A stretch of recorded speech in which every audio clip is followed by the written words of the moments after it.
right, so we're back here on another Couch Coach Live once again. Another one here. We here. We got what we call our family, our cousin. From, we always got our cousins. Shout out to our guys Jelani and the Hoopers. But we also got another honorary cousin. This is the holidays, so I bring our other cousin, our cousin Cool. What's going on, Cool? What's good, man? What's good? Glad to be here. Yeah, man. Most definitely appreciate you for coming on this week, man. We got a great show lined up for everyone. We definitely got to talk about. Matter of fact, well, perfect timing because today it is early signing period for a lot of the class of 2022. Man, shout out to Prime Time, like what he picked up today. So before we get into Travis Hunter decommitting from Florida State and going to Jackson State, got definitely bring in Meyer in the frame. What's going on? I made it. Yeah. What up, man? What's up, man? I made it, bro. Good to see you fellas. Need some smiles. How y'all doing? Good, man. Maintaining, brother. Right. Maintaining. Right. Yep. We live? Yeah, we here. Yeah, we live. Okay. Yeah. Okay. Yep. Yeah. Right. All right. So Cool, man. Your thoughts on well, let me introduce the topic. Obviously, with Travis Hunter, he is the we talk about today is National Early Signing Day. So pretty much anybody from the class of 2022 can pretty much declare what school they're going to. You know, back in the days, used to be that first Tuesday or Wednesday in February, and that was it. Yeah. Now times have changed. Yes, sir. I'm not trying to show my age, but there was a time back in then. I let you guys do the math on that. But, well, bro, your beard is telling a little bit of that too. You know what I'm saying? Yeah, a little bit. A little bit. Yeah. So yeah, and oh man, it's crazy. But yeah. So obviously, Travis Hunter is the number one player in the class of 2022. Originally committed to Florida State. He Collins Hill, Georgia. He's the cornerback. He was, obviously, like I say, supposed to be at Florida State. Now he has, in a turn of events, went to Jackson State University. So the number one player in the class of 2022 is going to Jackson State University. He is going to Mississippi. So Cool. Your thoughts on Travis Hunter going to Jackson State? Big ups to Prime Time, first of all, because this doesn't happen if Prime Time ain't the coach. Right. What's great about it, man, is a lot of people are talking about Florida State, but they're forgetting that Georgia's really been after Travis Hunter as well, because he's a wide receiver and a cornerback. He projects as a cornerback in college, but he's got hands and can play wide receiver as well. So Georgia was after him hard, but he would never flip from Florida State to Georgia, no matter how hard Georgia came after him. So when you really look at it, Jackson State beat out Georgia and Florida State, you know what I'm saying, to get this guy. Very impressive. I have a few friends that are Florida State fans. So what they're claiming, don't have any proof of this yet, but what they're claiming is that there's a substantial national, a substantial NIL that's going to be waiting for Travis Hunter. And that's one of the reasons why he picked there. So we're going to wait and see if that actually comes some truth to that and what the numbers are. But I think it's great for HBCUs. I myself am an HBCU graduate. But the thing is, it's a perfect storm that made this happen. I'm not going to say everything because obviously I want to leave you guys things to talk about. But it's a perfect storm. You have a guy who was a successful Super Bowl winning dominant player that's able to go out and flip a guy who he is his role model pretty much. He wanted to go to Florida State because Deion Sanders went there. So you're able to flip that guy to come to your school. This happens because you have a kid that's a cornerback going to play with one of the greatest cornerbacks of all time. Who else is better to learn under than that? It also happens because, like I said, champion, very well-renowned player, a lot of connections as well for Deion. And I think the biggest thing is for this to be duplicated, because a lot of people are out there like, everybody's going to come to HBCUs. You have to have that perfect storm again. You have to have a guy that was a former player in that sport, whatever the sport is, that at least achieve some success right? And then kids that looked up to them saw them on TV saying, man, I love to go play for that guy. I either saw videos or I saw it myself. So it's going to be hard to duplicate, but it can be duplicated. But it's a great step towards kids saying, you know what, I'll take it. You, whatever the reasons behind it, I'll take the HBCU over going, you know, to the big D1 school. So happy to see that. Yeah, yeah. Mal, your thoughts on Travis Hunter going to Jackson State? I don't have as much knowledge as you guys, but I'm definitely looking at it as Dion is definitely shaking up everything, and being able to get this gentleman has I mean, he's been doing more than just this gentleman. Like, and I think that as parents, it's more to just the athletic part of it. I don't have exactly what Tomlin said about Claypool, but his statement broke a lot of things down about maturity and decision making, and based upon what you do off the field and on the field.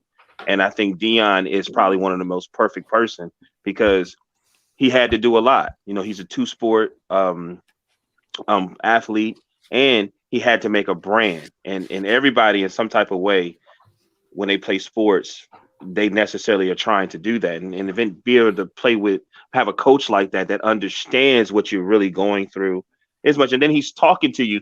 The other thing is he doesn't talk down to them. Also, he to me, even his sons, like, he wants them to shine. He was like, man, let them know you could floss a little bit. Ain't nothing wrong with that. That's just personality. He understands that. So definitely a player would want to be coached by somebody like that. You know what I mean? But also my question to you guys, do you think it's like me and Chris was speaking on college players being able to get paid, right? Do you think that this is also may help one of the reasons why a lot of people may go to those HBCUs, whatever? You know what I'm saying? Do you understand what my question is? Mm-hmm. Like, do you think? Oh, yeah. And go ahead. To Cool's point, because I also heard that too. Like you said, I can't confirm nor deny it's a right. $1.5 million bag for this individual. As I've been told, we will see. There are some tea leaves that have happened today where that could be the issue. Well, not the issue, maybe one of the sticking points as far as that. But yeah, because like to your point, where it's another opportunity where you got Dion in the fold that could give you opportunities like he has had before. He's well connected in a lot of fields and a lot of businesses. So that's another kind of key issue where he can, because like you said, now it's not more so like I hate to say it like this, but sometimes, because we always say what was the biggest difference between like a Power 5 and like ACBU, we looked at the facilities. But now it's like, if you're getting paid, does that really matter? Like you go to Alabama, you got this nice locker that looks better than the pros, and you got a wireless charger. But if I can go to Jackson, Mississippi, and can get millions of dollars for playing football, the wireless charger in my locker is cute, but I'm getting paid. Like, I can get that on my own. So a lot of it now, the NIL, I think, is going to definitely help spread the wealth amongst. It's like, Master P's son is at Tennessee State, right? I think if my memory serves correct, he's at one of ACBUs. So he could get that kind of money regardless of where he's at. He could have got that at Vanderbilt or anywhere. Like, I'm just saying this in general, as far as from a Power 5 perspective, he could have got that pretty much anywhere. So yeah, this definitely, I think the NIL definitely helps level the playing field big time. Right. Yeah. No. Right. That's what's up, man. I'm actually happy for both of them. It's just, and then I think it's just more, man, like you just want somebody who's going to respect you, understand where you come from. They put this thing into the NFL sometimes where, it's hard for a young man to come from a certain places just to be out there and play. And some people don't understand where you come from. You know what I mean? Yeah. And I think to play with somebody like Dion, regardless, or just somebody who understands where you come from, who understand every time when you walk out that door, your whole well-being. And, I just think that it's just best for him. And I'm hoping that more NFL players go out there and actually become coaches at some of these schools. Yeah, I would love for not just the NFL, right, but also the NBA, former WNBA players going, coaching women's teams or men's teams, Right. college players, soccer players that play college or pro, baseball, all those sports, man. Let's get some of those guys that go to some of these other sports, because at the end of the day, you look like me, you understand what it is to be me. Right. You've been where I want to go. Yep. So I already have a built-in respect for you because you've been where I want to go, right? So it's so many things, so many pieces that come together. I mean, there's so many layers to it. I'm thinking that NIL money is not going to be as high as these reports are. I think there's going to be something, right? Deion's too well connected to not get this kid something, not necessarily have to do it directly, because this is the top player. So, I mean, for somebody to say like, oh, he only went there because of the NIL, he's a top player. He could get an NIL at any school in the country. So let's make that clear first. So, maybe it's more than he would have got somewhere else, or maybe just a combination of things, a perfect storm of having the opportunity to get the funds there, being with Deion, being at a type of university where most of the population looks like you and can identify with you, being a majority on campus instead of minority. Those things are important. And like I said, I went to HBCU, so I understand that. You know what I'm saying? So that's important. I like how he brought the young lady who basically for PJ Washington's baby moms.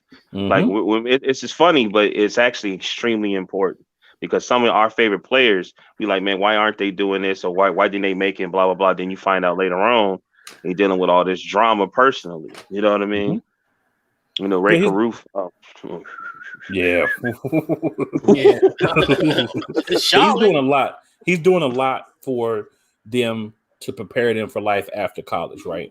Whether they go on to the next level or whether they just come out and in the regular real world. He's preparing those kids for that.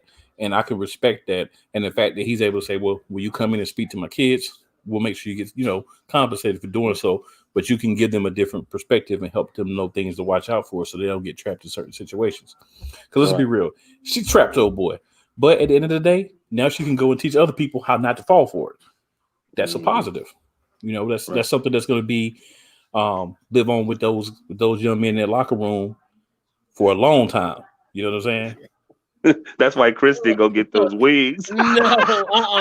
Because to me, I had a little adverse effect. To me, it kind of reminded me of, and I hate so loud, but it reminded me of the Chappelle Show skit with Tyrell Biggins with the career day. It's just like, like the finesser telling people how not to get finessed. It's almost just like the same thing where he was telling go to Martinez and get the drugs, telling little 8-9-year-old kids to go to Martinez to get the drugs. That's how I felt when Pretty Renner went to Jackson State. Yeah, but if you think about it though, who better than to teach you how not to get finessed than a finesser, right? Right. Because somebody that's not a finesser can't teach you that, right? So you got somebody there that can teach you, like, here's the things to look out for, blah, blah, blah. Everything I tell you stays between us because you can't mess up my money, but I will tell you guys, what to do. He said, man, if she'd have talked to me back in the day, I'd have saved $20 million. I'm like, for real, man, for real. Yeah, but I did. That was just it's doing. But I just think it is a interesting concept that interesting that Deion did get this. And he won't be the last one. I think he's gonna, he'll be able to get like guys, like you said, it's relative. Like he's a representative of me and where I want to go, and that's big time. And then you just look at just all the stuff that he does behind the scenes, like this a part of being in the community. I see, I know before, when he took the job, he goes to people, to these dinners around in Mississippi and all that type of stuff. And he's the kind of guy, especially as a parent, you got to think to yourself, my goodness, like I would. Out of any coach in America, I probably would want my son to go to Jackson State, because I know at the end of the day, it's more than just football with him. It's about life. He's gonna learn life lessons that goes beyond. And no, it's no shade to other coaches that are in, but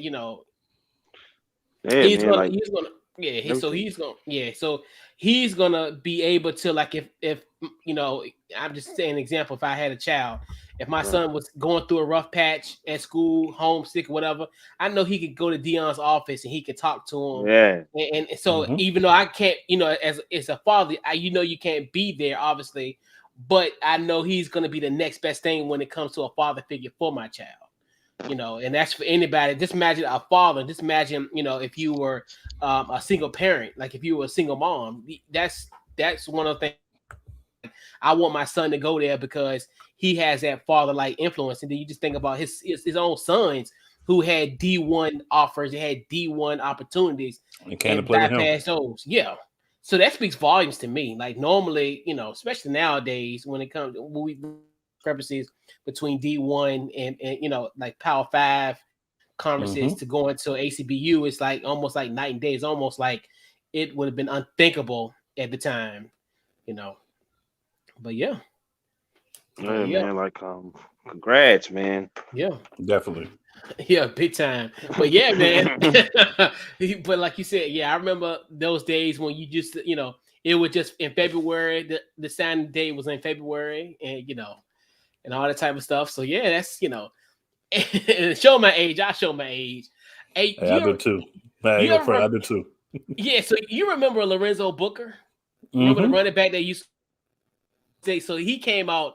That was the year I came out of high school. So that was in 2002. So I remember that signing class. I remember all those guys. I think it was Vince Young was in that class. So it's always funny to look at these national signing days. And I remember the one from 20 years ago, like it was not yesterday, but you know, in theory, definitely not like 20 years. Feels like just recently, right? Maybe like 5 years ago, maybe. But you know, yeah, Lorenzo Booker.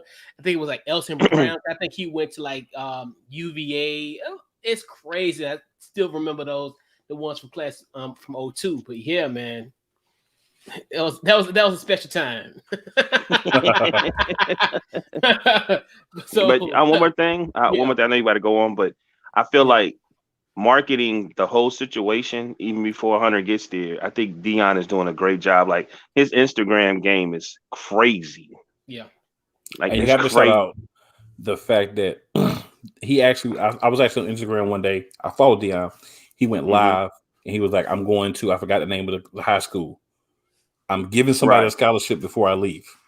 When I leave, I remember that somebody getting an offer, and I'm like, man, that's just amazing that somebody would actually do that, right? That's just amazing, man. It's crazy.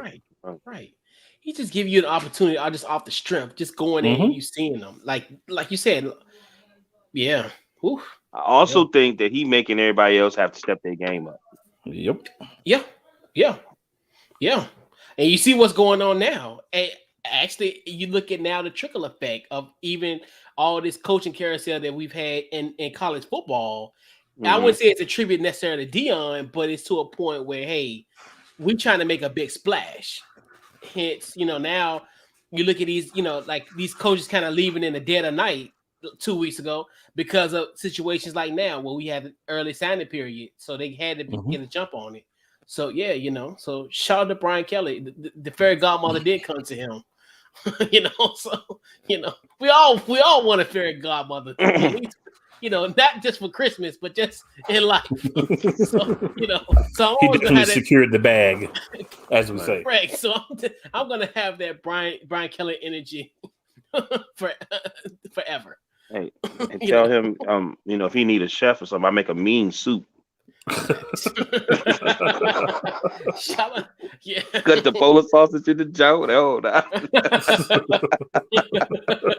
Warm you right up.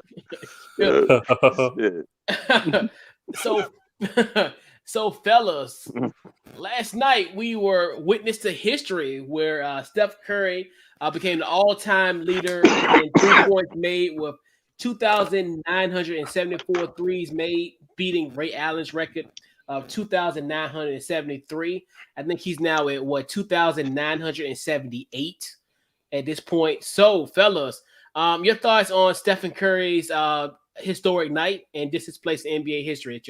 Your thoughts. I'm going to go to you first. Cool. What you got? So, man, that was great, man. The way they set everything up, you know, he made the shot. They stopped the game. He dapped up his teammates, hugged everybody, his coaches, training staff, and everybody. Went over, hugged his pops. Noticeably didn't hug his mom, so just call that out. That was later. You know. Now, I mean, in this initial part though, like when he was, he went to her later on, but in that initial part where he was loving, giving everybody love, didn't go to his mom. He went to Ray Allen, but didn't go to his mom doing that part. So just want to point that out. We know what's going on with those situations. But, yeah, we know. But it was just great to see him, man, still be humble when he did it. Ray Allen, very classy. He's mouthing what I saw looked like he mouthed to him. Very classy, man. Congratulating him, telling him to keep going, keep pushing. Reggie Miller, who, if we remember, was that guy 2 people ago, had his camera out taking pictures. He gave a nod to Ray Allen after Ray Allen talked to Steph Curry. So it was just a great thing all around, man. It was just nice to see, man. It was great, and it worked out where it was in a perfect place. The only other perfect place would have been in Philadelphia, where his brother plays. But I think to do it in the Garden, right? That's fairy tale almost. Yeah. Right. Yeah. Your thoughts, Maui? Man, fellow Akron boy, thought I'd throw that out there. No, but man, I'm happy for him because he is a legacy, and he doesn't have his father's height. He got definitely his father's shot. All the negative stuff, him being small, him not being able to, just all the negative stuff they kind of said about him, to coming in and to be able to trump all that, to change the game the way he has. Like, I knew the game was changing when I started going to high school games in AAU, and I'm starting to see little kids, like just like 5 and 7 or 8 years old, looking like him, light skinned, and they dressing like him. You know what I mean? And I was like, okay, it's starting to change. And then I started seeing the high school kids starting to shoot like him. You know what I mean? Like, it was just, the game really changed for him. You know what I mean? And he deserved it, man. Like, I felt that emotion. Like, I remember when Ray Allen did it. You know what I mean? And he hugged Reggie Miller, and so I'm really happy for him.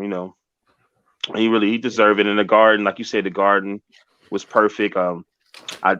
He blew his father a kiss, actually. You know what I'm saying? Like, his dad was probably B+,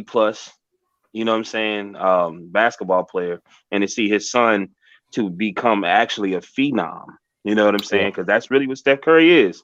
He is a phenom, you know what I'm saying? And all the hard work and the things that happened, him watching his dad, all the ups and downs, you know what I mean? I know that had to be a great feeling, and to his mother, I want to let her know that I make a mean soup. So y'all go ahead. I think I cut the Polish sausage up and everything in the jump. Bro, I've met them, bro. They actually, when Steph was in college, they actually came to the T-Mobile store I was working at to get upgrades on their phones, bro. That's a fine woman. For real? Yes. Did you give her free night minutes? I may or may not be able to throw her in a case. Man. My brother, you know how to do it. Yes, sir. Yeah, man. Man, oh man. Yeah. Blacksburg's finest, huh? But anyway, hey man, I just want to have a seat beside her. I want to, when she go watch him, I just want to be sitting right next to her when she jump up. Oh. I want to be that person that hugged her after that point. We all wanted to be that individual. Oh, he hit a 3. Right. But shout out to Sonya. My goodness. Where's she from? Ain't she from VA? Yeah, I think she's from Virginia because she went to Virginia Tech. Okay. That's how they met. And her current boyfriend is what. Be quiet. Anyway, right. He's a bear. Ain't he a bear or something like that? What is he? Who did he play for? He played for Virginia Tech. I mean, they all went to school together. Did he play in the NFL? Yeah, he played for the Patriots. Oh, the Patriots. Oh, yeah, when they sucked. Oh, okay. Right. This is before Robert Kraft bought the team. All kind of before they was horrible. But yeah. It was a great night. Like, to me, I just look at it was historic. It's now you look at things nowadays. That's those type of moments that you gotta really cherish, because certain things aren't being celebrated anymore as it should be. So I think this was a good night for to get this record, like you said, in the Garden, because it would have kind of sucked if it would have been in Indianapolis. I was like, I watched the game Monday and I was like, right, miss, please miss, because it was 2 away. I was like, bro, stop shooting. Like, I'm to a point where do not shoot. I want you to get this in the Garden, and it was fitting. And then they able to stop the game the way they did. And then you, like you said, you just think about the journey that he's been through, and I really feel for the Knicks because they could have got him, but they kind of whiffed on him. They wasn't going to do that, but right, that's what I'm saying. Just imagine being a Knicks fan, punching in the air. You could have got this man, and so that too, and then just like you said, and just the journey of him, like people. Right. People fail to realize, like, people just think, oh, you're a son of an NBA player. No, he's kind of one of those guys that got out the mud. He went to Davidson. He had to, work on his game. We talk, I always talked about like his shooting range when he was a teenager, kind of had that awkward shooting range. So he, overcame that. And then, like you said, and it's one of the things where it's even to my surprise, I didn't think he was going to be that good, like to that point. I thought, I knew he, we knew Dale was a dog, and I because I was like, well, that's Dale was a dog. Now that's another thing too. People don't, and as far as in our age group, we knew Dale was a dog. Dale was one of those guys that, hey, you when he to shoot a three, you better watch how he gonna make that. So for him to pretty much at this point, it's just something short of amazing. And like you said, these moments these are golden. This is what makes the sports and makes everything special because of these type of situations. And like you said, seeing Ray Allen and Ray Allen really has been like, he's quiet. He's not a guy that you'll always see that often. So it was good to see like Ray Allen and then also Reggie being there too. And then even the emotion with him with stuff like even showing that pure emotion. Cause this is a major record. And it's one of those things where it's just like you cherish these type of moments, and hopefully this will obviously is going to continue, and who's to say down the line somebody's going to beat this record, but we know Steph will be there to congratulate that person with open arms because that's the type of guy he is. And then even the speech after the game, and that was the beautiful thing about it where. He really showed you it's not just about me, it's about everyone else. And I think that's what that's why I think when I look at Steph Curry, you want to root for a guy like that because he knows that it's not about him. He knows about his teammates. So I thought that was just a great moment in the locker room because it could have easily been like me celebrating my accomplishment, but he took it off himself, and that's just like. That was amazing. That was just beautiful what happened last night. And you realize also he gave Draymond Green and Andre Iguodala personalized watches. Yep. And KD won him one. Look, how come he didn't get one to Clay? He gave it to the top. He gave it to the top two. His top two people gave him the most assists. Oh, so okay. KD is third and Clay is fourth. So that's why KD was like, "Where am I at?" You know what I'm saying? Okay. Yeah. So even though it's petty, he actually does have a point. Petty as it is, he does have a point. Yeah, he do. Right. Yeah, and I'm surprised Skip Bayless didn't run with it. Hey, I'm gonna tell you, man. I'm going. My bad. Go ahead, fellas. No, you good. I was just gonna say real quick. I'm gonna say this, man. The way KD act. If I was like a sports person and I said something about KD, even if I gave him props and he came back like he did at Skip. I was just like KD just being KD, bro. What you gonna do? He gonna hit you for burner accounts, sideways. You know what I'm saying? He gonna hate on you for 10 years because that's how KD is. So just let it go. You know what I'm saying? Right. Just let it go. And let KD be KD. Like Shannon did. He was hating on Shannon like Shannon did. Right. But yeah, dude. Gotta let it go, man. Personally, you can't win. I'm happy for him because he represents our generation too. You know what I mean? Maybe a little bit after our generation, but definitely our generation. And it just shows you for him to be there, how those games, those playoff runs and those seasons, how hard they played. You know what I'm saying? And how You know, and it means a lot. Like, and I'm rocking with him because he from our generation. Them older dudes, they can't, they really don't, they can't stand him, but they not gonna say nothing because it's pops. Yep. And let's just be real, Yep. they can't stand them. They can't stand them. And I think he's one of those ingredients to make the new NBA players elevate to ascend. You know what I'm saying? Because you got guys now you don't even think can shoot threes. Like I see Dwight Howard shooting threes, and he has to because the game is changing. Yep. Like, you know what I'm saying? It's the truth. Like the big man's got to be able to do it. You know what I mean? So shout out to him, man. He deserves it. Yeah. Steph, shout out to Steph. Yeah. Yeah. Impact on the game, man. Steph, he changed it. Like, yep. Now I know you said in college you didn't see it, but I tell you, like, seeing him play at Davidson, even when he had big games against high-profile teams, man, what sets him apart from his brother and his dad is his ability to be an actual point guard and shoot the ball the way he can. Yeah. Mm-hmm. Because if you can take away his shot, he has something else that he can do.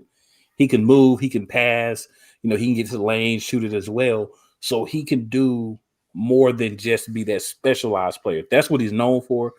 But if you watch him, he will take it to the goal. I mean, he's not going to dunk on anybody, but he'll take it to the goal, lay it up, pull up a little floater.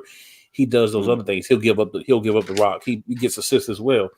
So he has that versatility in his game. And that's what I saw with Davidson. I was like, that's what's going to get him to the league. And that's what's going to make him nice. And then that three, that's going to be his bread and butter. But the other stuff is what's going to keep him in the league. Seth, he stayed in. He plays better defense. Seth is a better defender. Has the shot, can move better. The only thing that ever hurt Del Curry was he always had slow feet. If he was quicker on the feet, he'd have been a better player. Big time. Yeah, man. And Steph is always, shout out to Steph, man. Like I said, my biggest moment for Steph is on his 30th birthday, this man was eating a rack of ribs with a white t-shirt. And I was like, you know what? That is impressive, every superhero doesn't wear capes. That is a couch coach legendary right there. That just took me back to 17, boy. Right. Do you understand like how difficult that is? Trust me. Now, don't get me wrong. Shooting 2,978 made three-pointers are tough. But try wearing a white shirt and eating a rack of ribs. Now you crazy. You know what I'm saying? Not getting a drop on it. Off of that. Legendary. Right. Legendary. It's a lot of stuff, man. I know we got to move on, but he's 6'5", but he looks on the floor. He looks like he could be like 6'1" because he knows how to use his. We really should do this because he's not Iverson, he's not Chris Paul, he's not these certain guys, but he knows how to. He got a little bit in him, he got just a little bit in because he learned how to use his height a specific way. Like he's a small big man, because he's really 6'5". You know what I mean? Yeah. He holds in the way he runs off the screens. You don't even think he's that fast. Like he has a certain way he can run. Like it's just, it's a lot. You could tell his game. He put a lot of work in his game, and it has shown. You know what I mean? Yeah. Yep. And he never stopped pushing once he got to the league. He's just gotten better and better. You know what I'm saying? That's important too. Mm-hmm. Yeah, that's true. Like it ain't just he grinded, he worked for it. It's like we said, nothing was handed to him. So because I remember we've seen, but like if you ever we saw players like Steph Curry growing up. The guy that would shoot from half court. There's just certain things he would do, but you never really thought that he would. It was always a certain type of player that would make it, and I think that he figured out a way to play. Mm-hmm. He don't have to have the ball in his hands. Mm-hmm. Like he figured out a way to get his main thing is I could shoot, and he figured out so many different dynamics of ways to get open to shoot. You know what I mean? Yeah, big time. Scary situation. Yeah. So before we get on to our next topic, let's pay some bills real quick. So definitely huge shout out to our good folks at Built Bar. They are truly standout among protein bars with their exceptional nutritional profile and so many delicious flavors. So use our promo code OFFTHEBALL, which will provide you, your friends, for 10% off discount at their website at builtbar.com. So, fellas, we got a COVID outbreak in the major sports, obviously in the NBA and the NFL. So, obviously in the NBA, We got the Bulls. Their next. Well, I don't know if it's the next 2 games because they had the game yesterday, and then the game Yes, tomorrow is it's at least one postponed. more. Yeah. One more, yeah, this could be postponed. We got guys like James Harden, Dwight Howard out. The Nets barely was able to suit 8 players last night. And then the Raptors, their arena now is going to be at 50% capacity. Then we also got some other NFL notable ones. We got 70 players that tested positive. We got an outbreak. Monday. Yes, it's Monday, so it's going to grow potentially. Crazy. We got an outbreak in Cleveland, which now it's even worse because they got a game on Saturday. Baker Mayfield's out, Kevin Stefanski's out, Jedrick Wills is out, Landry, Juice Landry, a lot of guys on that. Yeah, so a lot of guys. Coach had it last year, right? Yeah, he got it this time too. Wow, especially in the timeline because they played Saturday afternoon. So generally 9 times out of 10, they're probably not going to be able to get those 2 days worth of negative tests potentially. So that's another implication with that. And then also we got the Rams have as one I think they had not minutes, but maybe like a few hours before kickoff. A lot of guys. Ramsey and Higbee were 2 of them. Yep. Higbee. Yeah. And then outbreaks in Minnesota and also in Washington. So NFL, I know they essentially postponed their situation. They're just gonna roll with it because of the quantity of players that they have. Now versus the NBA, where if you have a team, especially like with Chicago, I think their number was like 10 people as far as the outbreak is concerned. So should the NBA, the biggest question I want to ask you fellas, should the NBA postpone? Well, I would say postpone, but should they suspend the season? I'm gonna go with you first, Cool. I'm gonna say no.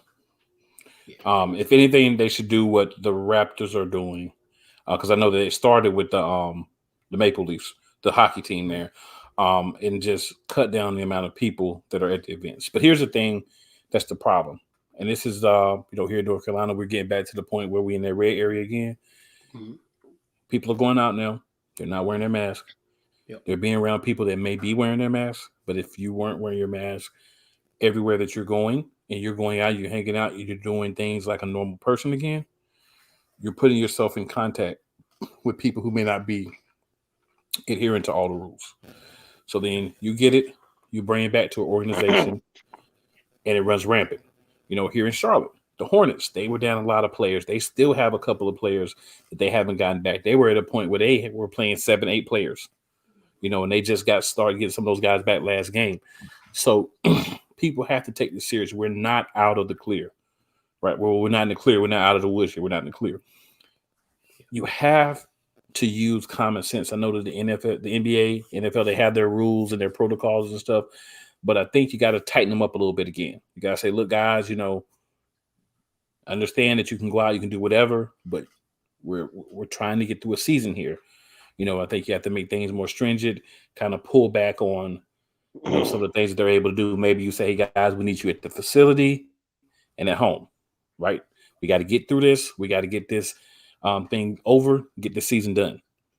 I think for the NBA, same thing.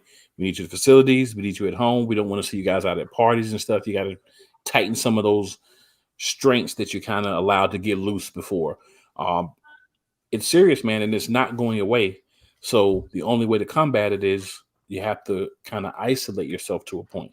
And that's what they got to get back to doing. Yeah, definitely. What you got, Meyer? What's your thoughts? Yeah, I don't think it should be suspended. I think that they just need to tighten up on things, especially as the holidays. That's the whole thing, is everybody want to be comfortable with everything, and you can't really. You still just gotta be responsible to this thing, get somewhat under control. Just be responsible. You know what I mean? I'm sure. I don't know necessarily. I know they want fans in there. Maybe they might need to most likely cut back some. I don't know. I don't think it should be suspended though. I mean, I think the NBA had already done a pretty good job away of things. I think that just like when we was on the road, man, just got to make a few rules that you can't do this, you can't do that. You know what I'm saying? And keep everything to a minimum. You know what I mean? Yeah. It's really, man, the bottom line is NBA, it's really nothing you really could do. It is what it is. Like, you might just have to swallow your pride, and you're gonna have to have a minor league or something. You know what I mean? It has to keep going on. You know, it is what it is. Yeah, the NBA, a lot of teams have that because they had I think it's called the G League now, Right. where a lot of teams, and Charlotte's one of them, where they have a G League affiliate. So worst case scenario, you can call up a couple of those guys, to play in games where you have a lot of guys out. But yeah, you gotta be more responsible. People have to be more responsible because it's not just you; it's the people you're around as well, and that's what people have to realize. I think that's kind of what people are starting to get away from. Start trying to treat things like it's more normal, and we haven't got there yet. Right. Yeah. And I know there's been some rumblings saying that the NBA should suspend the season, but they're not, because you got to think about it. We're 10 days away from their marquee event, which is Christmas Day.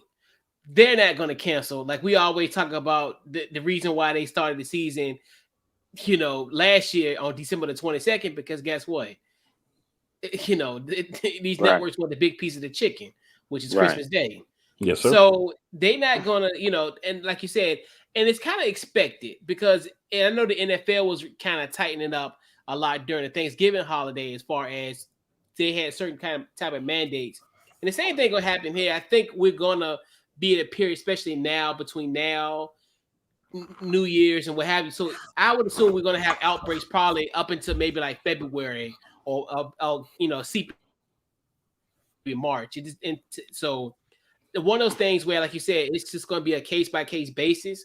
Like, teams are going to just ramp it up. I think the NBA now, I think they're going to try to, if it's not official, but there was a suggestion that they need to be tested daily, do those type of situations with that's concerned.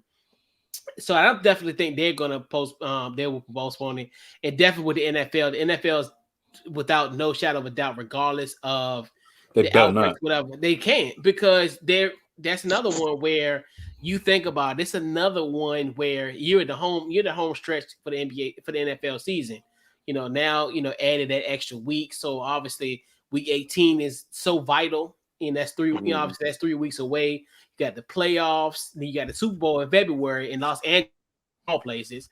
So that's another one too, where I'm just really curious down the line of how, when it comes to the attendance, I think Toronto might become like the poster child of what maybe other teams are going to be doing. That could be a situation that could happen at every league. And we'll talk about the NFL, even talk about NHL, where they might limit. I think that's going to be something that's probably more, if we talk about as far as a drastic change, it'll probably be that when it comes to fan situations. So I think, the leagues itself, but it's one of the things where like they got to do their due diligence, especially now with the holidays. You got Christmas and you got New Year's. You got, so they're going to be tight when it comes to those type of events, because we know how holidays are. And it's just, that's even for anybody. We know we all gather around Big Mama in them house. Right. And you all just come together, and we're just becoming super spreading events. And but seriously, but in all seriousness, that's just a microcosm of what's going to happen. Everybody's going to gather together, and like you said, like the Cool's point, where you're going to have people that are going to be unmasked, and they're gonna treat it like it's 2019. But it is what it is. But yeah. So, I see that. I mean, it's just a lot too, man. Like NHL's not doing too well. They having an outbreak also. You know what I mean? So like, I don't know, man. Like it's just that they, for me, please, NFL. I'm trying to see this halftime show. I don't even know why y'all tripping. Drake coming back.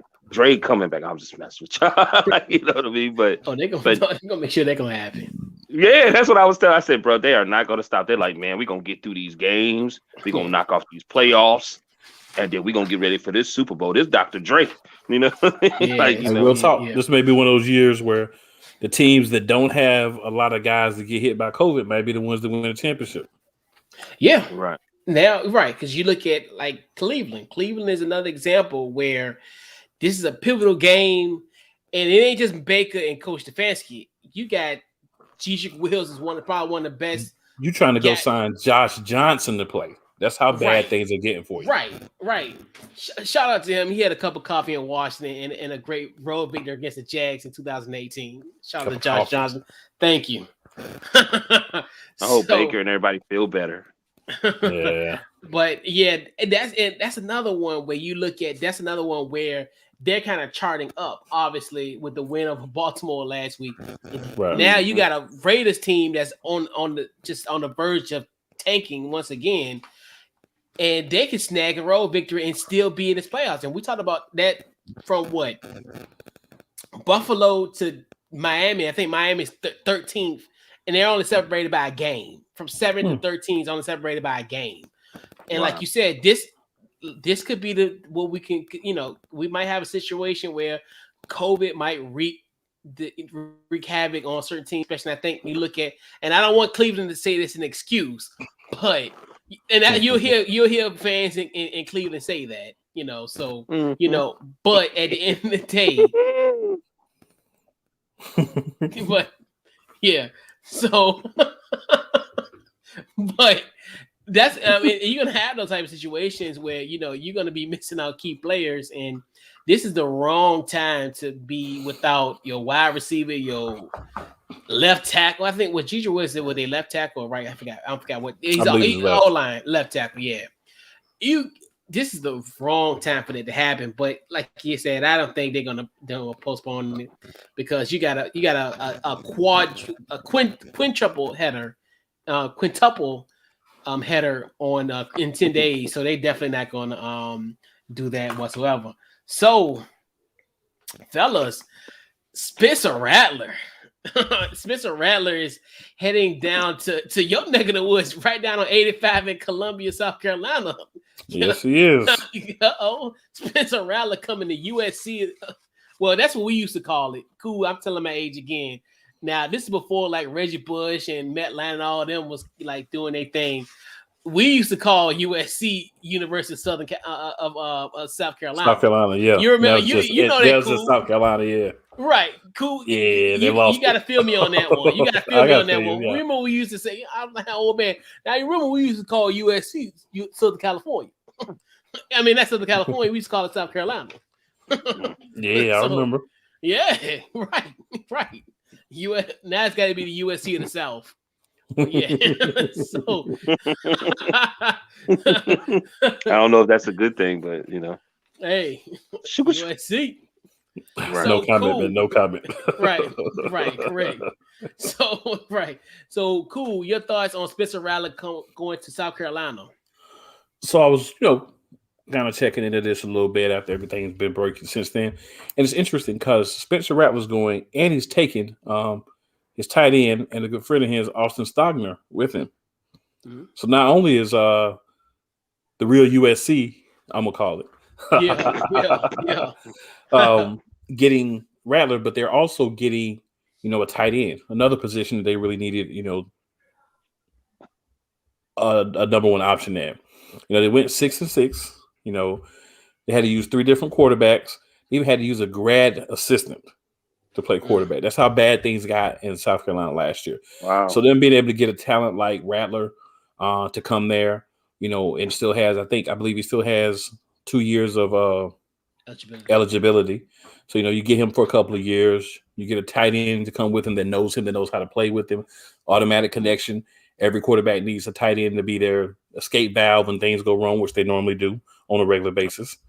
And then Stogner, he's 6'6", so he's a big boy. So, good target. Yeah. So I think that this is a very good move for South Carolina. It's a loss for Oklahoma, but Oklahoma's had bigger losses in the last couple of weeks, right? Including their coach. So, and just to side note real quick, you cannot blame that man for leaving there and going to the other USC, right? Yeah. When you're turning around and you're going to the most difficult conference to play in college football, the SEC. So, Oklahoma, I know a lot of y'all are mad that your coach is rolling out on you, but you did it to yourselves. Yep. You did it to yourselves. Norman, Oklahoma, California. You tell me that if you had a job offer you more money and you were in Norman, Oklahoma, and offered to move you to California, give you the cost of living increase and all that you would not go. Every one of you are lying. That's what he did. But, just quick side note. But back to Rattler, man. He's going to be great for them. He's going to be obviously a major upgrade. He's a guy that has aspirations of going to the NFL, so he's going to get there. He's going to play well. He's going to help them draw other talent in. You're going to be able to get a better tier of wide receiver because I'll get to play with Spencer Rattler for 2 years, right? You're going to get probably a young quarterback that's like, hey, I can learn the Rattler for a year or two, then take over, and drive this thing myself. So I think it's big. Another quick factoid about that, the head coach came from Oklahoma. So they have a relationship. So very smart decision by him to go reach out and grab two guys that he knows very well and bring them into his offense. Yep. Shout out to Shane Beamer. Yep. The recruiting god. So Meyer, so I really didn't know much about it. I looked up. Am I mistaken? The one reason why he left because he lost his job. Did I see something? Yeah, he got benched for Caleb Williams. Yeah. Okay, so when I look at that, I think not these they're college kids, but you got to know your value.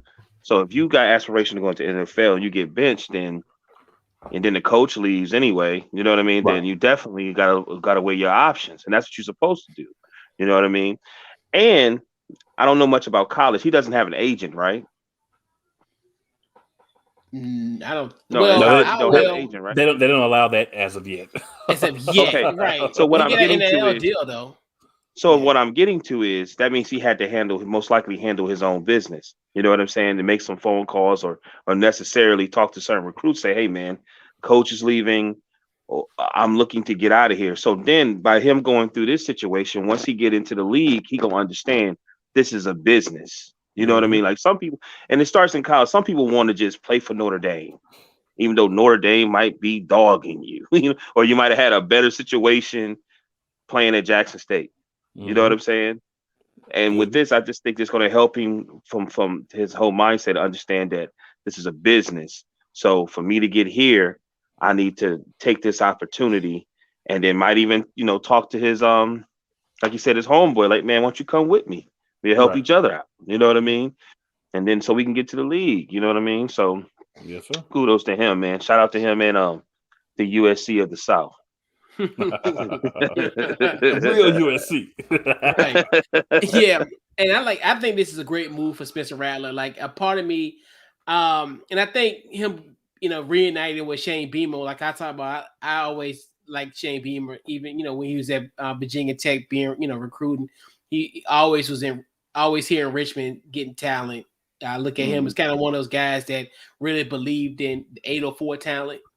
And you see a lot of our 804 legends were recruited by Virginia Tech, and some of them kind of did the migration to Blacksburg. So I always like Shane Beamer, just for that, because at that time 804 was looked at as left like ain't no talent out here, but he was always kind of being in this area, scouting real hard. So yeah, he's going there, and I think Spencer's going to get a clean start, and I just hope this humbles him, because a lot of it too. I really studied his body language after he got benched. Obviously, he got benched at the State Fair game.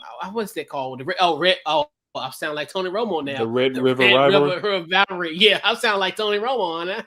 But anyway, for the Red River Rivalry at the State Fair. Shout out to that. But you can tell even in a win like that, exhilarating win against Texas, even though they shouldn't have had no business winning that game. But that's here nor there. But I see his body language. He looked so despondent. Like everybody, he was happy. I could tell like he was pissed. Like he didn't give that win. He didn't give a damn about any of that stuff. And you can just tell. You can look at him in the sideline, because I remember one time I think Caleb Williams, I know for some odd reason, I think he got hurt, but I think he was able to get back up or whatever. But you just look at him like ready to throw the football. He just, it's just body language to me always. And then obviously the QB1 didn't really help. The QB1 series really didn't help him kind of from a personality standpoint. He looked somewhat like of a jerk. Hate to say that about a teenager at the time, but he kind of did some stuff that kind of didn't really exemplify, as far as next level type of, Boy, I'm serious. I hate to say that, but I know it did, because remember he threw his little wide receiver under the bus and all this type of stuff, and I'm just like, bro, you're a leader. You can't be like in these kids' face, like, dude, you're better than that. Like, dude, you can't. And I hate to say that about a kid, but in the same token, he's on a series and he's not above critique or approach. This is what I see. So, I hate to do that type of stuff because I don't never want to be that old man, get off my lawn type of guy. But that's kind of one of the moments that make you think like, yeah, that sounded kind of like an old man type of thing. But in all seriousness, I like it, like you said, and I wanted to see how he competes against SEC competition. That's the thing I really want to see, when he's playing like, Georgia, Alabama, LSU, those type of talents. So what he's Florida's defense, because Florida's offense, but the defense is good. Yeah. So definitely I think, and then, in South Carolina, even though to their credit, they were, at 500 team, they're bold. But, oh, yeah. Now, I really shouldn't shout them out because obviously we played them in 15 days from today. And that Duke's mayonnaise bowl in your backyard, cool. I told you we're going to get a shot in some kind of way. Duke's mayonnaise. But the bowl names is wild. Right. That's right. So I shouldn't be so complimentary to South Carolina, but definitely huge shout out to Shane Beamer, what he's doing out there in Columbia. In Columbia, South Carolina. But yeah, we got to play them in 15 days, looking forward to that. And yeah. But yep. I told you, cool. We were gonna get to Charlotte any way necessary. I thought we were gonna be AC championship, but hey, we did get to Charlotte. Yeah. You said he was coming. He does not like this quarterback, though. I'm telling you. Yeah, I really don't. I hate to be that type of person, but I really don't like his body language. Like, what I'm saying? You gotta be a leader. You can't throw people on the bus. He came out over here like this. Right, I'm sitting here like this. Like Baker Mayfield to me. What is it? The QB. Look at he's been compared to him too. Real talk. Right. There's been comparisons to Baker Mayfield. So right. And if you look at that, because it was a QB1. It was one of them series that was on Amazon. I forgot what it was. I think it was QB1. I think he was on that series because it's like two different series. Yeah, I remember seeing him on one, and I remember saying like he's a little intense. Jerk. But yeah, I mean he did. And everybody, we always reference that. But yeah. So, fellas, I want to talk about briefly. We'll talk about Urban Meyer real quick. So Urban Meyer, my goodness, I'm telling you, when it rains, it pours when it comes to Urban Meyer. So obviously there has been a report this week. Obviously there's so many like events in just this short time period with the Jaguars. Tom Pelissero wrote an article. So there was leaked information of a team meeting. Pretty much he's telling his assistants that they are losers and he's a winner. And then when they asked about it, obviously we know that the loss to the Titans last week. Now remember, Mike Vrabel is understudy for him. Obviously, he was one of the coaches at Ohio State when he was there so that's one of his understudies. That's one of his coaching friends. Cold shoulder. Then after that, when they asked him about the report that came out 24 hours prior to that, he said pretty much he denied the allegations and said if anybody would leak that, they would be unemployed. So the latest news of Urban Meyer, I'm almost to a point, guys. Is it time to fire him now, or do we wait to January the 10th? I'm sorry. No, go ahead, bro. Go ahead. I'm going to you first. Oh, what's up? You don't mind, do you? Because I go first. Yeah, you good. You good. Hey, man, good. He wants to be fired, man. Dude just got $86 million guaranteed. He's been trying to backslide for weeks. You know what I mean? What are you talking about? Yeah, he trying to be fired. I don't think any coach should be trying, or anybody in the NFL right now should be not be trying to be big headed or telling anybody what to do. After the emails and after the things they saying, the allegations with Snyder, man, go get some gingerbread, man. Build a gingerbread. Be Bill Murray at the end of Scrooge. Like, try to be as positive as you can, bruh. Don't be in there barking no orders on anybody because everybody got a phone. You can't trust nobody. They're going to put it out there. But do I think it's time for him to be fired? Sound like to me he wants to be. I 100%, 1,000%, 1,000,000% agree. Exactly with what you said. I couldn't put it better myself. That man don't want this job no more. Mm-hmm. That man done got caught messing with girls in the club when he should have been on the plane with his players. You know, he done wild out and said things before. He done said this, threatening to fire people for snitching. So you basically confirming that you said it, but you're denying it at the same time, right? Because there's no need to threaten people for snitching if you didn't say it. That's right. So it's crazy. It is like you said, that's a whole bunch of money. I'm not going to turn down that money. I'm not going to get sick and leave this job. I'm going to sit here and you're going to fire me. Let me get my $86 million. You fire me, and I'm going to go on about my business, go back to the networks and talk for a few years and then slide back in somewhere at college. Hey, man, I want to coach the NFL. He might not be able to do that. They'll let him in somewhere. They'll let him in somewhere. He'll go back to Fox. Yeah, you can go to the network for a few years and then slide back into coaching. They'll let him back in. Hell, he might be back next year. I mean, for real, like you think about if a Power 5 offer falls into his lap, like if a Blue Bloods team, you know, if a Blue Blood school is available in 2022, well, you know, going into 2023, I can see that. I can see him going back to Fox, and you know, being there, like, you know, obviously, and then I think if a team does, a good team like a Blue Blood team kind of comes out the blue, which it's going to happen. Well, it'll be a Blue Blood school that's probably going to need a coach. Might be one in Ann Arbor, but I'm gonna be quiet about that.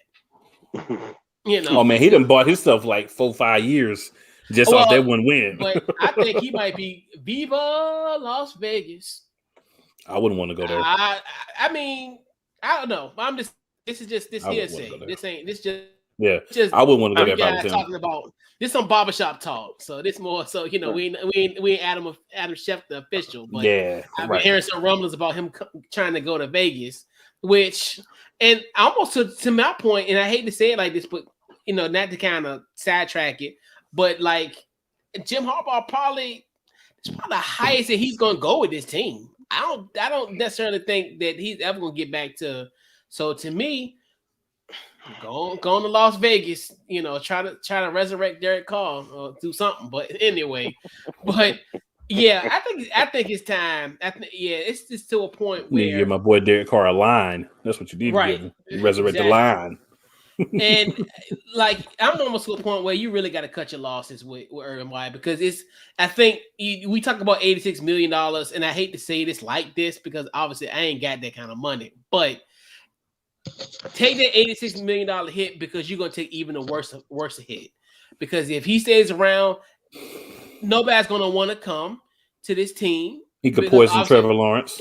Right. And he is your franchise. He's going to be the one that's going to be putting butts in seats. That's his job at this point. You don't want to have that tarp on the upper level deck of them seats no more. And look what he's doing to James Robinson. James Robinson started out balling out. Now Urban Meyer started getting messy with it, and now he's playing like trash and killing me in fantasy. Right. And that's the thing. And you look at that too, where he's starting to alienate the best players, and Marvin Jones is just walking out. They had to get on their knees and beg for this man to come back. You know what I'm saying? So it's just like this does not happen in professional sports. This is type of stuff you don't. This don't even happen in college because you get fired. This don't even happen in college. So that's how I'm just like you. The $86 million, and I'm only speaking on this because of the owner, Shad Khan. $86 million. That, you know, give me when I go to the store and I got like a 10-piece nugget and I want an extra sauce that costs 50 cents. That's the same thing. I'm gonna get the extra sauce pack because I got this man owns the number 2 wrestler in the world that he started from nothing. That's how much money he got. Exactly. So to me, the $86 million, it's a loss, but in the same token, it's going to be even bigger loss if he stays, because now you're taking this organization. Nobody's going to ever want to come here because just the move that you've made, starting from even look at the trickle effect, even when he first started, hiring Chris Dole as a strength and conditioning coach. It was going bad before it started. I was like, after all that stuff that he done been through, and you still gonna have this man as like, that's an embarrassment. And like to me, it's a drop in the bucket. It's like, salt to me, the $86 million just is like the equivalent of me buying a sauce pack or extra ranch. And in the day, just do it, because you're gonna lose. You're losing the bigger picture. Yeah.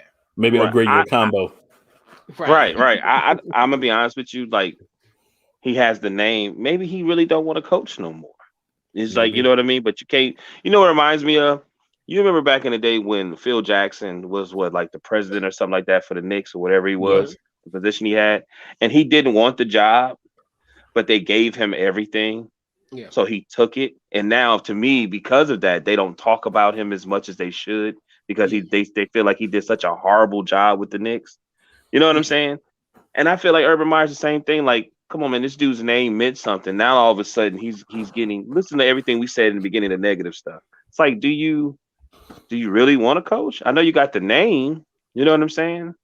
Yeah. If you don't want to coach, then get out the way and let some young guy go ahead and get that position. It seemed like to me that's what the league kind of want anyway. It looked like that's the way they want to go. I know they need to do something, because at this point you're gonna have to cut them loose. If I want to throw a name out there, potentially bring back one of your top franchise quarterbacks. I'm just saying, I got a name. Yeah, we got. I got a name you can throw out there too, Dougie P. Oh yeah, Doug Peterson. Dougie P. Bro, yeah, he should. But yeah, shout out to Doug P. Oh, thank you. Appreciate you and Nate Sudfeld, because first of all, I love that, because I talked about this on my show maybe like 5 years ago. I was so mad that when we cut Nate Sudfeld, what did y'all do the next minute? Y'all signed him. And I criticized that move, and thank goodness we paid dividends on that, because obviously we know what happened in week 17 of 2020. But hey, so yeah. Nate Sudfeld was the third or the backup quarterback during our Super Bowl run, so he put a little bit of positive juju on the team, so it was worth it. Because that was the year y'all won the Super Bowl. That's right, because it was in 2017. Yep, that was the year he got cut from us, and then he ended up coming to y'all, because we had y'all on opening day, and we know what happened in that game. So who's the quarterback you talking about? Nate Sudfeld. Okay. Yeah, you probably don't know who he is, and no, there's no reason. I think it's. I'm gonna be honest. I think it's just something also about Florida and them coaches. Something about Florida and them coaches. They be having a good old time down there in Florida. Yeah. Let's talk about the cannon arm of Nate Sudfeld from the University of Indiana. I'm trying to take the subject. No, I'm just saying. Shout out to Nate Sudfeld, bro. I was like, yo, he gonna be like Super Bowl champion Nate Sudfeld. That's what's crazy. Correct. Yes, yes, indeed. Well, Jason Garrett out there too. Shoot, bro. I was so hoping he got the Duke job. Bro, I'm telling you, I swear to you, I almost prayed that night when I heard the rumor that he might go to Duke. I was almost prayed for that. I almost literally said, I want this for Christmas. If he was going to Duke, I was like, please let that happen so I can root against him once again. I was like, I already root against him. I was like, maybe they're talking about the men's basketball team. Let's go. I like when he said football, I was like, oh, please get this job. I'm like, I would take him to Duke and get the job for him. I'll drive him to the facility so he can be his agent. Huh? Yes, because I was like, good. I do not. Yeah. So, fellas, we gotta do our week 15 picks, fellas. Man, I still can't believe we 15 weeks into the NFL season. I still can't get over that. Right. I still can't believe we have a chance to make the playoffs the way we've been playing. Ditto. I never thought in a million years that the way we started, like if somebody told me on Halloween that we be in the 7th spot in the NFC for the and shoot, y'all already in, right? Y'all in right now, yeah. I never thought in a million years, because we was talking about rebuilding. We was talking about, look, just put up some good film and get ready for 2022. But lo and behold, things change, in an instant. One day you're 2-6, and then you're 6-7. And y'all went down soon as Chase went down, right?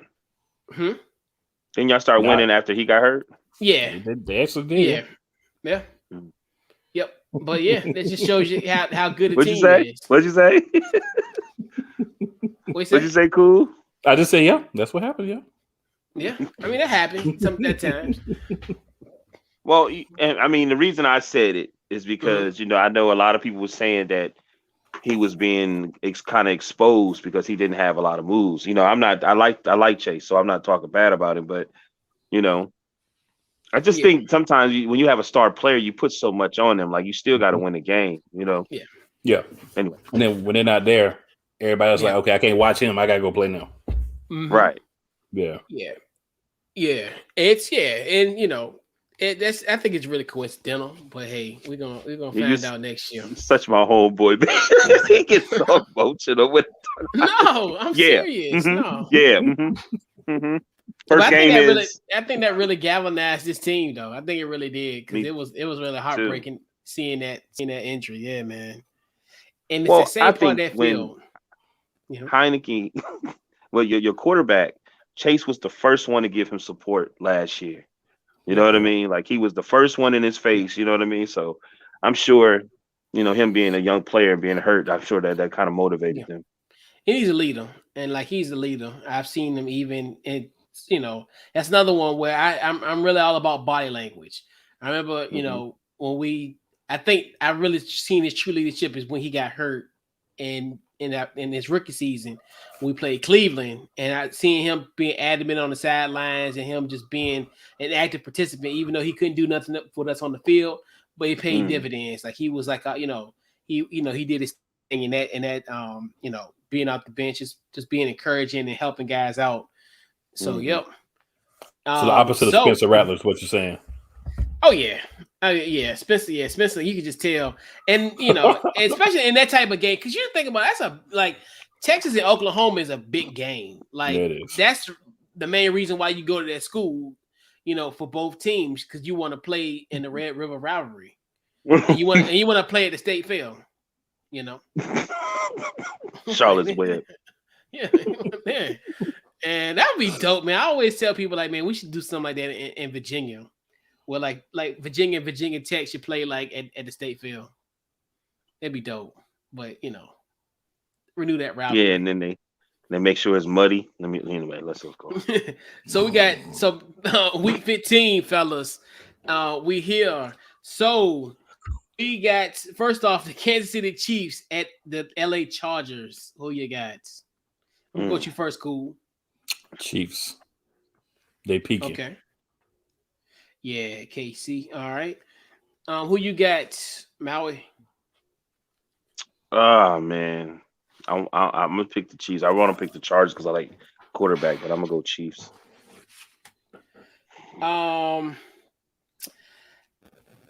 Yeah, you know what we'll do for the we'll do a clean sweep. Give me Kansas City on the road in SoFi. It's going to be a track meet. All right, so then we got some. Oh, that's right. I forgot about the two games. So we got two Saturday games. Yeah, which I got the one that got a TBD, and I'm like, bro, why didn't update this schedule? But anyway, so obviously we got the Cleveland Browns versus the Las Vegas Raiders in Cleveland, minus Juice, Stefanski, Diedrich, Baker. Who you got? The Browns versus who? The Raiders, Las Vegas. You know what? I'm still gonna go with the Browns. Okay. Cool, you ought to be ashamed of yourself. Don't even do that, man. Hey, Josh Jacobs is serviceable. Nick Chubb is still out there. The Ernest is still there. Johnson is still there. They're gonna be all right. Yeah, okay. Because it's the Raiders. Yeah, and that's the only reason why it's a gift and a curse. Because of the fact it is the Raiders, the way they've been playing as of late. Man, they've had a hard year, man. Y'all gonna stop being hard on them every year. They've had a hard every year. The Raiders 19, every 20, year, the Raiders 21. That's every time. It starts high. Right now. I'm going with the Raiders. Let's go cleaning. We had a monster game last week. And it's weird, and I think only reason why I would pick Vegas in this one because of the injury, not the injuries, but the outbreak. Because this is just one of those things where if the Raiders lose, I mean, it's to a point where they can't be helped. This is almost like this is in your back pocket at this point because Cleveland has lost so many guys. So it's like these ain't just regular smuggler guys. These are guys who are starting and have made tremendous impacts on this team throughout the whole entire season. And Joku's still there.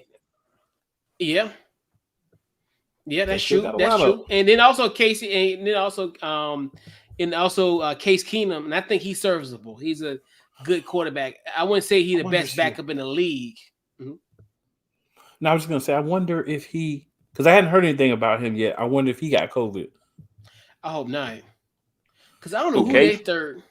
I hope not. They would have signed Josh Jacobs. I mean Josh. Oh yeah, Josh Johnson. Yeah, Josh Johnson. Yeah. I know. Why didn't give my boy Cal Laletta another invite again? the cannon arm from the University of Richmond. I thought Chubbs was hurt. Nah, he back. He back. Okay. Yeah, he came back last week. The week before their bye, because they was on bye last week. So and he'll be solid. Yeah, Johnson, he'll come and in. Johnson, he'll pick up because he balled in the Jets. Remember when he on the Thursday night against the Colts? And he's been on my roster ever since. Right. So definitely, hopefully so.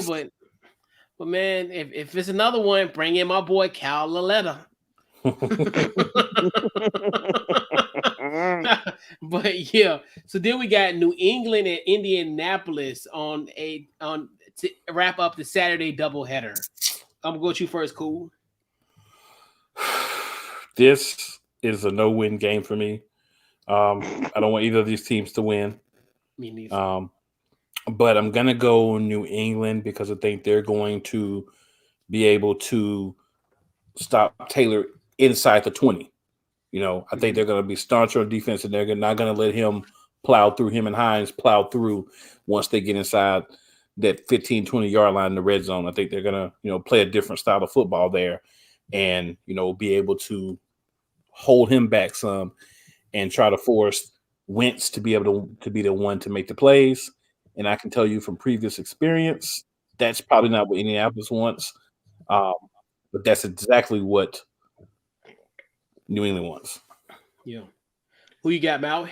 I'm going New England. I don't want to, but I am. New England. I'm gonna stand on my thing of on my prediction that the Colts won't make the playoffs. It's kind of one of those games that will kind of take them out. So yeah, this guy is wise. This man is wise. But give me New England. They're just riding the wave. All right. So then we got the New York Jets at the Miami Dolphins. Dolphins. Dolphins, yeah, Miami. Yeah. Me too. Dolphins. Yeah, you play the Jets. I pick you. Yeah. Exactly. That's why that's why I wish we was in third place in the NFC East last year. We would have played the Jets. But it was a nice game. But we had to go to the outskirts of the Niagara Falls and get mollywopped in September in Orchard Park. But hey, it was nice playing the Jets. It definitely was. Yeah. I wish I would. So this is the game that should have been the Saturday night tilt, but I'm gonna leave that alone. The matchup that we all are waiting for, the NFC East battle. We got the Washington football team versus the Philadelphia Eagles. Pressure, Cool. What you got? Please, Philadelphia. Please. Right. You gotta win, man. You gotta try to find a way to win. Hey, man, I'm not even gonna make a pick, man. You know what I'm saying? I don't know. Actually, I'm lying. All right. You know, long as the Washington football team is winning, man. Black people they're not killing each other out here. They giving high fives, doing the kid and play dance when they see each other. I'm serious. It's the most entertaining thing you ever seen in your life, man. It's like watching Beach Street. You know what I'm saying? When they be breakdancing to see the Cowboys and Washington football team to the heart beat. It's crazy, man. They be battling and stuff. It's great. You know what I'm saying? We just sit on the side and just watch them. Every once in a while, you know, a Giant fan to jump in and an Eagles fan. I'm not even gonna lie to you. You know what I mean? Yeah. But they usually battle. And the weird thing about it is the Giant fans, they've won Super Bowls and so has the Eagles. But for some reason, the Washington football team and the Cowboys just keep feeling like they the ones. Anyway, I'll let you go to your thing. Yeah. So the streak is over. I can root for my team. So give me the Washington football team. We got to win this game. If not, we'll be sitting at home, and you can officially send our 2021 NFC East Championship shirts to a third world country. I don't think they made them yet, but hey, they do make them. How do you know? If they pre-made any, man, I hate to say it, but it's going to be the Dallas football team who would have them. Right. Yeah, but if they do make them, send one to me. I won't wear them out. I won't wear it outside. I'll wear it outside in a few years when people forget. But like, yeah, we won. Right. Yeah, we won. Right. Me in the bar. Man, y'all ain't won the NFC East in 15 years. Bullshit. I got it to a 2021 shirt. But yeah, so I was so mad that we get flexed out to Saturday night. I'm serious. I was really hoping we was going to. I thought we'd at least be a 4:00 game. I thought about that too. Yeah. I thought about that at least. I thought we were going to be at least on a Saturday. But But that second one could get flexed. Oh, big time! Yes, January 2nd. But they need to let me know ahead of time because I will be there. Yeah. We got Arizona at Detroit. Do we the best team versus the worst team? Arizona got to win this game. Unanimous? Arizona got to win this game. Yeah, Arizona got to win. But that body language thing is real, man. When you watch that Arizona Rams game, Rams, they body language and the Arizona just looked like they just wasn't composed to me, especially on the sideline. I knew Hopkins was hurt too. His body language was bad. He's never had bad body language. Yeah, like it was just too much throwing the helmets and all this. Nobody was motivating each other. Like, you know what I mean? It was it's crazy. Anyway, Arizona. Yeah, Arizona in the landslide. We got Dallas at the New York Giants. I think it's unanimous, right? The DFT. I got to go to DFT, unfortunately. I feel you. I mean, because it's almost pretty much playing for a wild card at this point. Yeah, we are. I would say DFT also, but I'm not going to because I'm the co-host. So I like to stay on his good side. So I'm going to definitely pick the New York Giants. Oh man, I wanted to be the lone wolf, but you're good. Yeah, you know what? I will be a Sean Glennon fan. No, Mike. Oh, I don't know why I get Mike and Sean confused. Obviously. Just remember Mike Lone Neck Glennon. Yeah, Mike. And because I think it's Sean, because obviously Sean went to Virginia Tech and all that. So Mike Glennon and Mike Glennon, the Russell Wilson replacement at NC State. But still got robbed at NC State. I'm not going front. NC State is crap for that. Tennessee at Pittsburgh. Tennessee. I'm sorry, bro. Julio gonna be back, getting it done. Tennessee. All right, who you got, Maui? I mean, Man, you know who I got. You know who I got. Uh, Claypool gonna have to step up. I mean, I'm going with the Steelers. I That is a Especially mean, since 50-50 game to me, though. That is a 50-50 game to especially me. since yeah, what's it's the 50-50 name? game. Especially since what's the name? Baker and all of them are down. Like, this opportunity. It's like situations is keeping my Steelers there. Like, you know what I I feel mean? you. For some reason. Yeah, If they receivers, yeah, like for instance, like me and my dad said, you can blame Ben and you can blame the line. Harris is still one of the top running backs in the league, though. Mm-hmm. If yeah. the receivers just catch the ball, that's what's bad. Like it'd be some horrible drops. Even that Detroit game, it's horrible. Like drops and fumbles. Like what the hell going on? Right. Anyway, ah, this is the last dance for your boy Big Ben, but it is. It is. give me the Titans. But I'm really hoping that Tennessee don't don't win this game for real, for real. So then we got I guess this is the game that everybody's going to be watching in America. We have the Houston Texans versus the Jacksonville Jaguars, the Poverty Franchise Bowl. The projects. I don't normally do this, Yeah, but I'm actually going to go Jacksonville. you know what? I feel you on that one. What you got, Maui? Nah, man, I'm going. I'm going with. Last time I did that, I'm going with the Texans. Right. Because last time I did that, man, they mollywopped somebody. I was like, Yeah. for real? So you got Houston? Yeah, I got Houston. Hey, man, give me. I'm like you, cool. Give me Jacksonville Jaguars, and don't forget Urban Meyer's grandkids. Don't forget to leave some cookies and milk for your grandpa because I think he's coming back home to Ohio. Make sure you This might be his sanitize your swan hands. song. If Right. he gives you a handshake, make sure you sanitize your hands before and after. Yeah. We ain't doing nothing but pounds from Urban Meyer. Yeah, because we don't know where Close-fisted Papa. pounds. Yeah. Elbow. We don't know where those fingers be at, so close-fisted Right. pounds.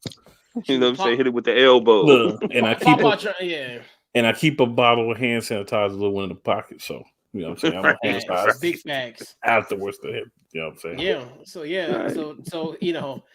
so definitely bring Papa some cookies and milk, and all the undergrad co-eds bring some hot toddy for Papa. Papa, why your fingers stink? Oh my God.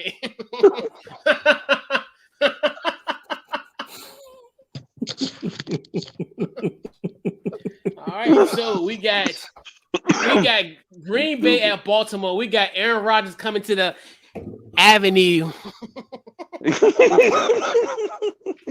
I'm gonna have to go Green Bay, but Okay. the main reason is Lamar Jackson's not playing. Yeah. It's gonna be Baker Mayfield gonna have a mustache so he can play for the team. He looks really familiar. Anyway, I need to I'm gonna go for the Packers. Yeah, so it would be a clean sweep. Yeah, give me Aaron Rodgers could do his thing at the Avenue. At the Avenue. That shit Y'all is wild, so man. classic. Y'all That's doing classic. Wow. So we got the Cincinnati Bengals at the Denver Broncos, aka the Washington Football Team in the West. Who you got? Cool.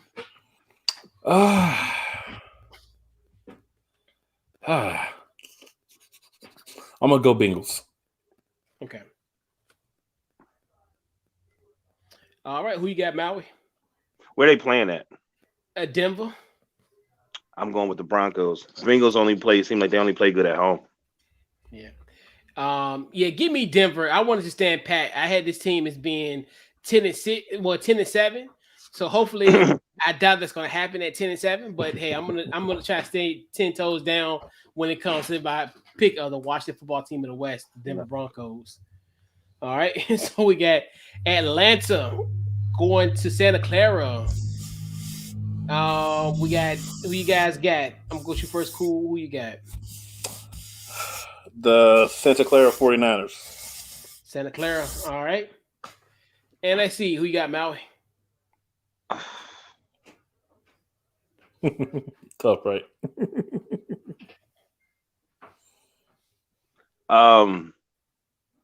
Damn.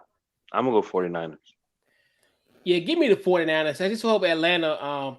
I hope their their D line has their change because Debo will snatch all them chains. He gonna give you hell this week. All right. My chain So, pump. right. Shout out to Debo. Taking everything with him. So now we got Seattle at the LA Rams. Seattle. 1-1. Damn, man. And You it's pick at Seattle? LA. Russ looked like he back. Huh? Yep. Okay, you got Seattle. Okay, cool. Yep. Confidence pick. All right. Did you say Russell like he's back? Mm-hmm. He back there running around again. He can actually squeeze the ball. Interesting. Okay. I'm gonna go. I'm just gonna be politically correct. I'm gonna pick the Seahawks. Okay. I'm gonna be the lone wolf. Give me the Rams. I think they're kind of an interesting team. Like that's another thing with the outbreak situation. We'll kind of keep an eye on that one, but I think that's gonna happen. Then we got the Sunday night game. We got New Orleans going to Tampa Bay. Unanimous or not, fellas? For me, it's Tampa Bay, definitely. Yeah. Yeah. I mean, I don't care who's playing quarterback. Archie Manning, Aaron Brooks, Peyton Manning, Brees. Eli Manning. Right. Give me Tampa in 7. No, Tampa winning. And then we got Tampa Bay. Tampa Bay. And then Monday night football, we have the Minnesota Vikings heading to Chicago for the Bears on Monday night. Who you guys got?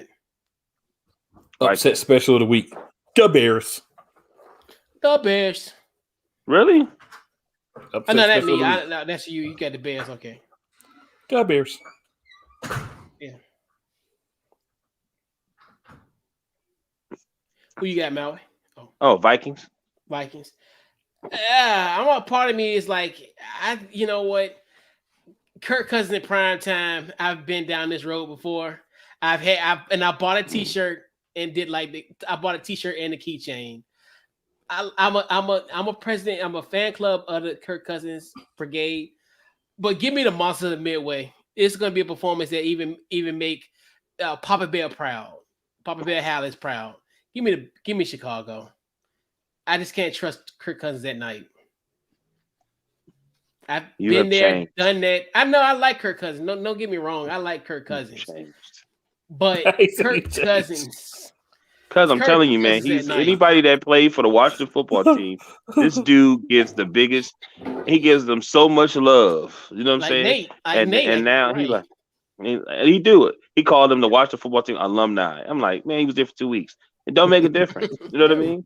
He got signed to the practice squad and they got dropped the next day. He's still alumni. Yeah, you got a cup of coffee. Yeah, if you got a coffee. Yeah, if you had a cup of coffee. It's Cooks. It's Cooks. Is the running back for the Vikings playing? This is Cooks, right? Devin Cook. Yeah. Cook's playing. It's Madison is not playing. Madison, yeah. So that could be. Yeah, Madison has COVID. Yeah. And if Cousins got a running back, he's all right, man. I'm telling you, he's a play action quarterback. He good. Yeah, he gonna be all right. Prime time, bro. At night. Prime time at night. So I've been there. Yeah. I watched it. Right. Yeah. He beat Alex Smith though. Didn't he beat Alex Smith in the Kansas City Chiefs? Had 1.5 legs.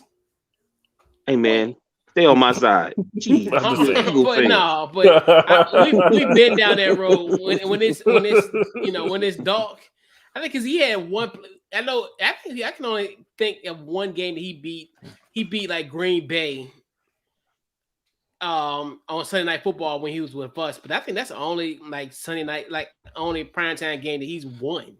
I mean, with us at the time. So yeah. So y'all didn't beat? I thought y'all beat the Chiefs that game. We lost. Oh, I thought y'all won. On Monday Night Football? No, we lost. Yeah, we lost that game. Yeah, we lost. Yeah, Smith engineered. You gotta look at quarterbacks and kind of see figure out where they play good and when they don't. Yep. It's like Tony Romo. Like Tony Romo. Prime time. Yep. So, fellas, put a bow on this week's Couch Coach Live. We did our week 15 picks. So now we got to give out game balls, fellas. I'm going to go with you first, Cool, as our guest. Who get this week's game ball for you? You know who getting my game ball this week? Big fan. Wardell Stephen Curry. Yeah. Enough said. All right. Who you got, Maui? Man, I'm gonna give it to the Los Angeles Lakers, the Hornets, the Knicks, the Denver Nuggets, the Cavalier basketball champion, win with the Lakers also. I'm giving it J.R. Smith, man. J.R. Smith got a 4.0. That's what's up, man. Yeah. That's what's up, man. And he looks, you know what's funny, man? He streams the games, his golf games. He streams his golf games and some of his lessons from A&T. Well, you know what? Let me tell you what else, because he came out of high school and, tatted up and how people looked at him. But he, to me, can be like one of the best people to say what the NBA has done for him. Mm-hmm. You know what I'm saying?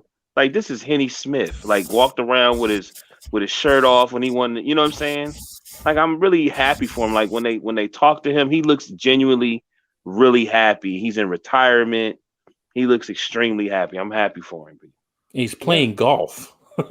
Exactly. Right, and he plays golf well. It's funny because it was a bunch of ESPN dudes talking to him, and J.R. Smith is on some of the best marijuana you probably ever have smoked in your life. His eyes is browner than Michael Jordan's was in The Last Dance. You know what I mean? Oh, no. Like, that was bad liver, I think. I think Mike's was bad liver. Yeah. Oh, really? Eyes, right. Yeah. Right. I mean, like, level, yeah. But still, I'm just saying his eyes is always like JR's eyes is always lit like that. And he was just talking to all them analysts, and they was like, "Man, we're gonna come out and play golf with you," and blah blah blah. So it's like a big thing for him, man. I'm just happy for him, man. I love to see people achieve like that. You know what I mean? Yeah. And love big retirement. Time. You know? Yeah. Shout out to JR. Class 2004 guy, supposed to commit to University of North Carolina. You remember that, Cool? I remember that. Bro, but I ain't mad at him. I'm telling you, I ain't mad at him either. Yeah. But you know what I always think about? You're right. Get your coins, right? Get your coins. And Roy was cool with him getting his coins. But I always, the thing that I thought that that lives in my mind rent free. Just imagine if he was on that 05 team, like Ray, Rashad, Marvin coming out the bench, and then you having JR coming out the bench. Oh, it was like, bro, cool. That's like, man, that would have been crazy. Cool. Bro, just imagine if you would have had Marvin and him coming out that bench. Yeah, but the thing is, what we know about McCants now, he might not have handled that well. No, right. That's true. He's a little, he's a little cuckoo for Cocoa Puffs. Ain't no Cocoa Puffs. Yeah. Yeah. Also, shout out to Rashad McCants, 0-2 brethren as well. But yeah, so actually my game ball is actually a local one. And this might come as a surprise. I definitely got to give a huge shout out to the Verona Blue Devils for winning their first ever state championship. Their last sport state championship, state champs. Definitely appreciate, definitely a huge shout out to Coach Marcus Lewis, what he's doing down on Route 5, what they're doing there. Definitely huge kudos to our rival, the Verona Blue Devils, on winning their state championship. And all this really is, hey, the East End got talent. We got guys who are winning state championships at Highland Springs and at Verona. So definitely huge shout out to East End. It's a win for the East End. But yeah, man. So fellas, it's a win for the East End. Yeah. Wow. It is. It's a win for the East. Wow. That's You're so mature now. And honestly, you know why? Because guess what? Highland Springs in Class 5, Verona's in Class 4. Now, if they were Class 5 championships, I would have ignored that because they're not in our way anymore. We're not in each other's way no more when it comes to playoffs. So that's the only reason why I'm giving them a shout out. I hate to I'll just put you behind the curtain. It ain't the maturity. It's just because they're in a different class now. They're in Class 4. Now, if they'd have been Class 5 and won a Class 5 championship, obviously, I would have been like, forget that, because obviously they did beat us 2 years ago, and Did I mention that? Nope. I kept it quiet. But huge shout out to Verano. Shout out to Verano winning the state championship. God, he's so petty, man. That's the reason why. So, fellas, let's put a bow on this week's Couch Coach Live. We'll go around the horn, final thoughts, and social media plugs and the upcoming projects. What you got? So, go with you first. Cool. What you got?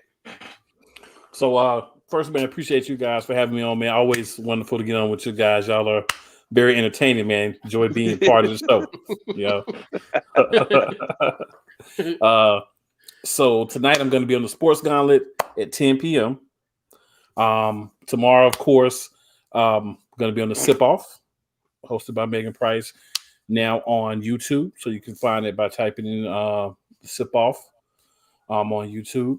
And then, of course, on Friday nights, as you can see on my dome right now, PlayCallerSportsTalk.com, 7 p.m. Eastern Standard Time zone, all interactive, wilding out, having a good time. Couch Coach is going to be on in a few weeks for this second football team Eagles matchup. Hopefully, one of us still has something to play for by then, but it's going to be fun either way. And man, just excited, man. We're getting near the end of the NFL season. We're starting to have things shape up. Playoffs coming up. I just want to slide in the back door and sneak on somebody, just jump on their back and punch them. Flag was fly. Not at my expense.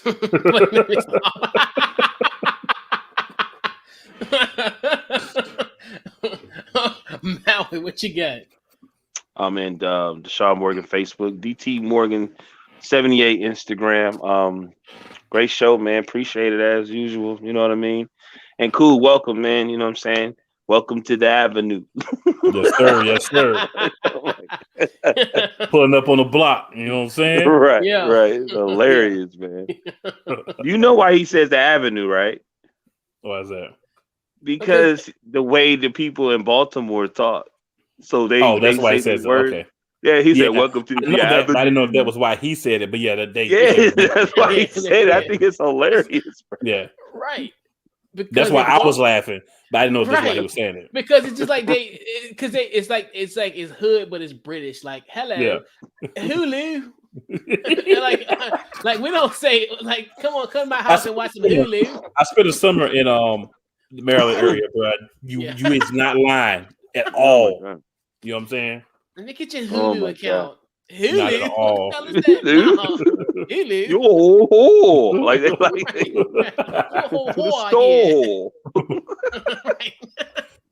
your hoe. You know what I'm saying? Yeah. I was like, okay. I was like, am I in Baltimore or am I in London or England somewhere? Are you by any chance British?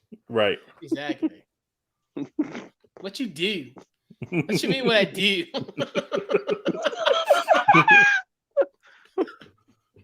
Make a left, you dummy. Like they say some of the craziest stuff, bro. All kind of stuff. But yeah, I've been a hated man in Baltimore, so I be cracking up. Hey, I don't even say Ravens no more. Yeah, the Avenue. It's hilarious, bro. Aaron Rodgers coming to the Avenue. Right. So you never said emulized Aaron Rodgers coming to the Avenue. Hilarious, man. That is funny, silly, man. I'm telling you. That's so wild, funny. Man. Yo. Anyway. Social media. What you got? Oh, I did it. Oh, you did? We already did ours. Yeah. I know. See, my mind is in Baltimore. On the Avenue. On the Avenue. The Avenues. And they actually got it from a song because remember when the Ravens beat the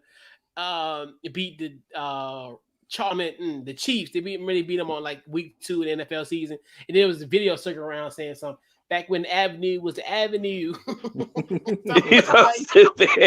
that's where I got that from. I'm gonna have to find it and laugh at that. Right. Right. But Facebook, Twitter, Instagram under Couch Coach Live.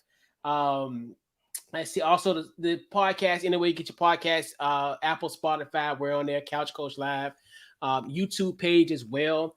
Then also the Washington Football Guys podcast. We do that every Friday night at 8 o'clock Eastern Standard Time. Which we're gonna get you cool. We gotta figure out because I know ours can kind of coincide with some holidays because the next couple of Fridays because we still trying to juggle what we're gonna do for New Year. So we're definitely gonna work some time out. I'll get with your people. You get with my. We'll get with my people. We'll make it do what it do as far as do that. Absolutely. So, because I don't think we're gonna do a show that Friday. Because I think that Friday is going to be New Year's. So we might do something maybe the 30th or the 31st. But we'll work that out. So we're definitely gonna try to get you on. So we'll preview the pretty much the major matchup because I think that one is going to be a matchup that I think is really going to be whoever wins is going can make the playoffs or not. I think that's going to be the deciding game because I think the East is done the race. I think we just got to compete for a while. We got too far behind.